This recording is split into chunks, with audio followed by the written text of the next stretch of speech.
welcome to episode 4 of my Avatar The Last Airbender podcast. We're still going strong, we're still banging through it. I watched episode 7 and 8 last night, and we'll get into that. But first, I got a Snapple right here, and if you didn't know, they put little facts on the inside of the bottle cap. So if you're interested about what this one says, it says a bee has 5 eyelids. And I never knew that. I never even thought to think about that.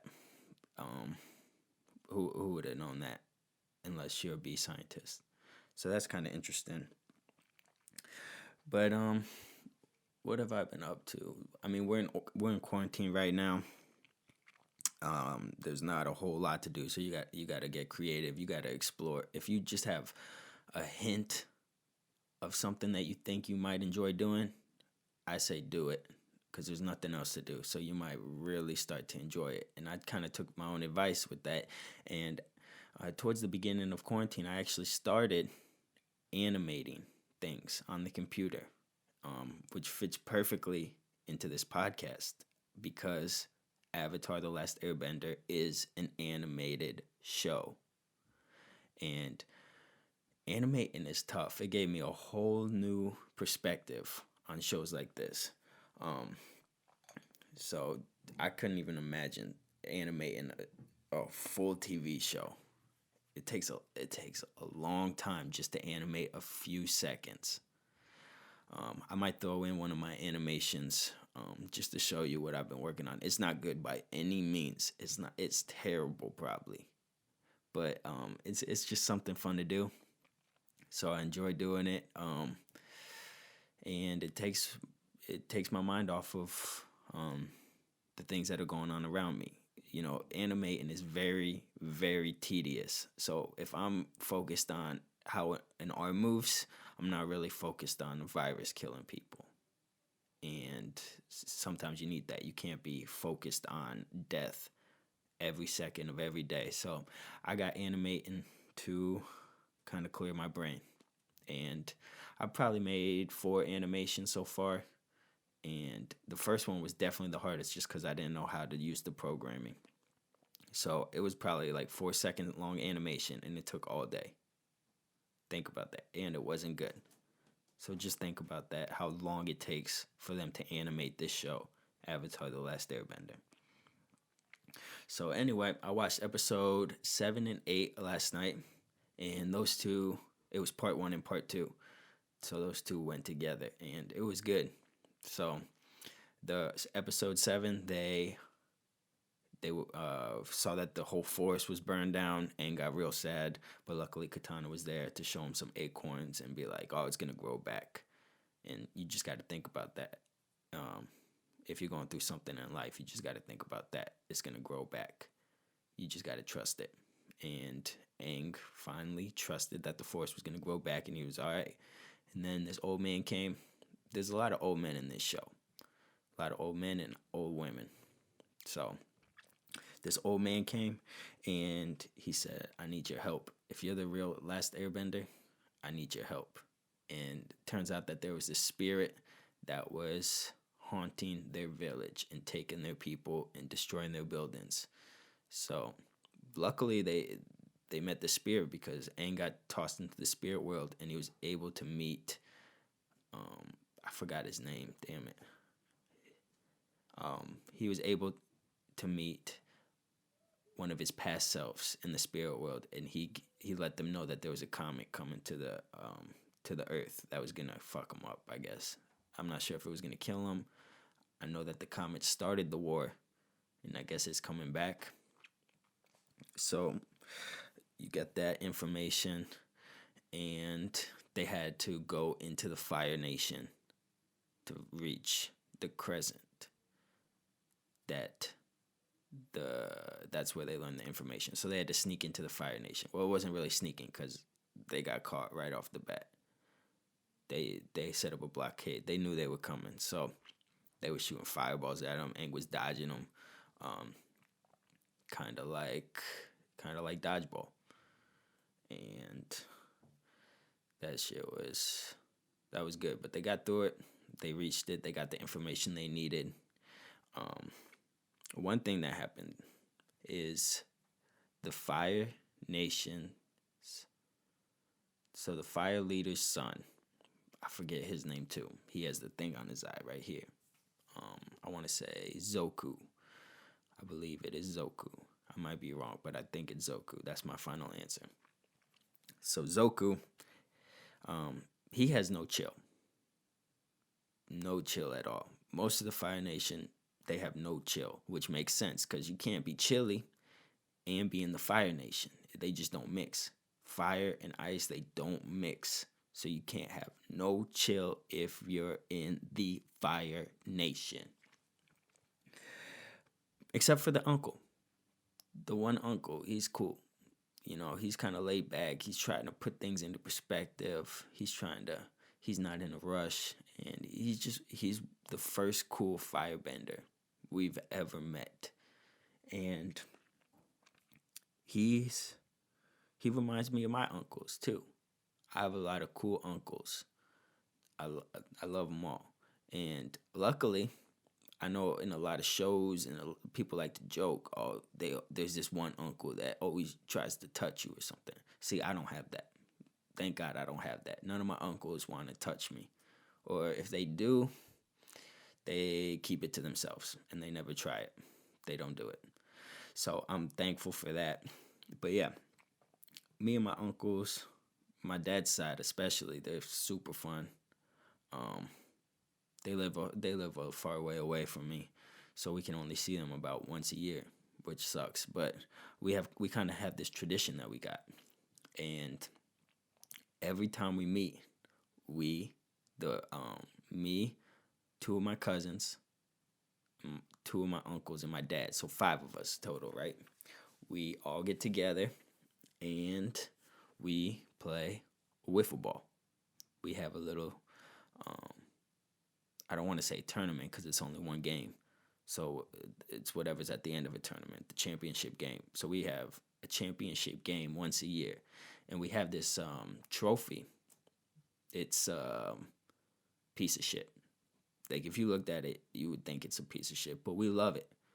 We love it. You know, I couldn't give you money to take this trophy. But then again, you couldn't give me money to give it away. You could be like, here, take $1,000 and I'll take the trophy. No, that's how much it's worth to us. You know, and I think most families have that. It's gonna be trash to everybody else, but to their family, it's priceless. And that's the wiffle ball trophy for us. We love it. It gets very competitive. We usually end up arguing, getting into fights during the game. Like I remember 2 specific times. This was crazy.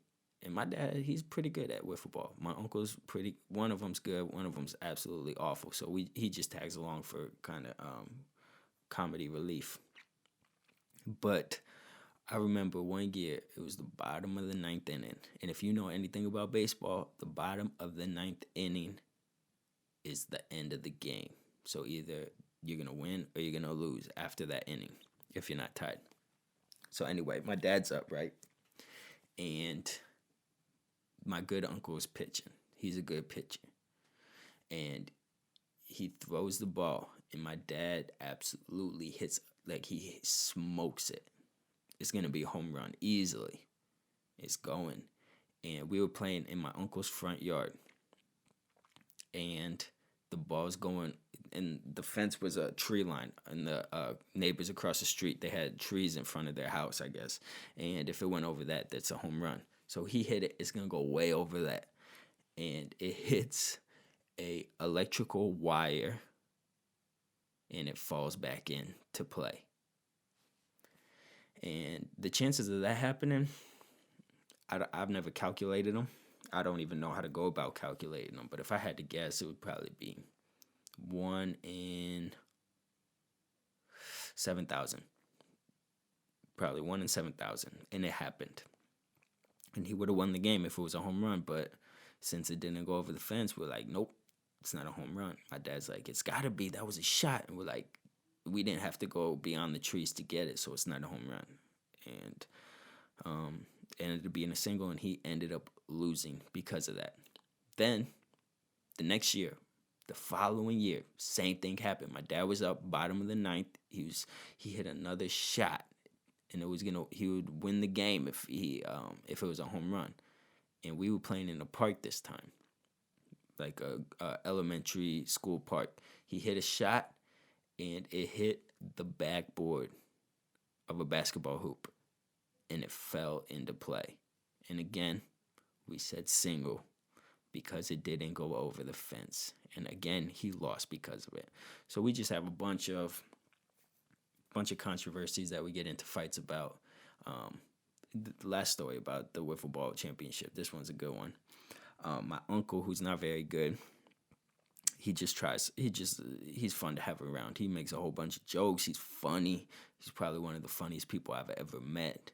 And so we just have a good time with him. We don't expect him to win or anything. But he hasn't even we've been playing for years, and I think he's only scored probably 5 runs total. He's very bad. But anyway, we went out there for his wedding. He was getting married. And so the day before the wedding was the only time we could play this wiffle ball game. So we played the wiffle ball game, and he was in the field. I forget who was batting. And they hit a pop fly. And my uncle, that's not very good, was running after it. He trips and falls face first into a railing. And I don't know how, but he didn't break a tooth. He didn't get a black eye. And thank God that no visible injuries were there, because he would have had to take wedding pictures with a wiffle ball injury. And do you know how hard that would be to explain to his wife? They would probably call off the wedding. I know I probably would. Like, are you that stupid to get hurt playing wiffle ball the day before our wedding? So it's just fun. We just have a lot of fun. So, I mean, going back to Avatar, a lot happened in those 7 and 8, but then again, a lot didn't happen. If that makes any sense. I mean, you learn a lot of information, but it's kind of the same information. And I'm sure it's vital for the progression of the story as a whole, but nothing really stuck out except for him meeting the head Avatar. That gave him some advice. Oh, I guess the main thing about those 2 episodes was the comet is going to hit Earth by the end of the year. So Aang's got to learn all 4 elements. He's got to master all 4 elements before the end of the year. And that sounds like a big task. He's got to cram mastery of 4 elements in a year. It's impossible if you ask me. But it's Aang, so you never know. He could do it. He probably will do it, since the show is named after him. If the comet won, it would probably be called Comet the Last Day on Earth. That's probably what the show would be called. If the comet if the comet wins, the show would have been called Comet the Last Day on Earth instead of Avatar the Last Airbender. So I'm guessing that Avatar wins. Aang wins. Yeah, so we just got to see what happens. The first season's called Water Season, so they're going up to the North Pole so Aang can master water bending. So yeah, you got to take it one element at a time. You can't be back and forth. Oh, I'm gonna learn water this day, then earth this day, then fire this day. Nope, you got to stick to one element until you master it, and that's what he's doing. And I don't know how he's gonna master fire, because fire is the enemy. So he's gonna have to find a real trader to teach him the fire bending. It might be the uncle.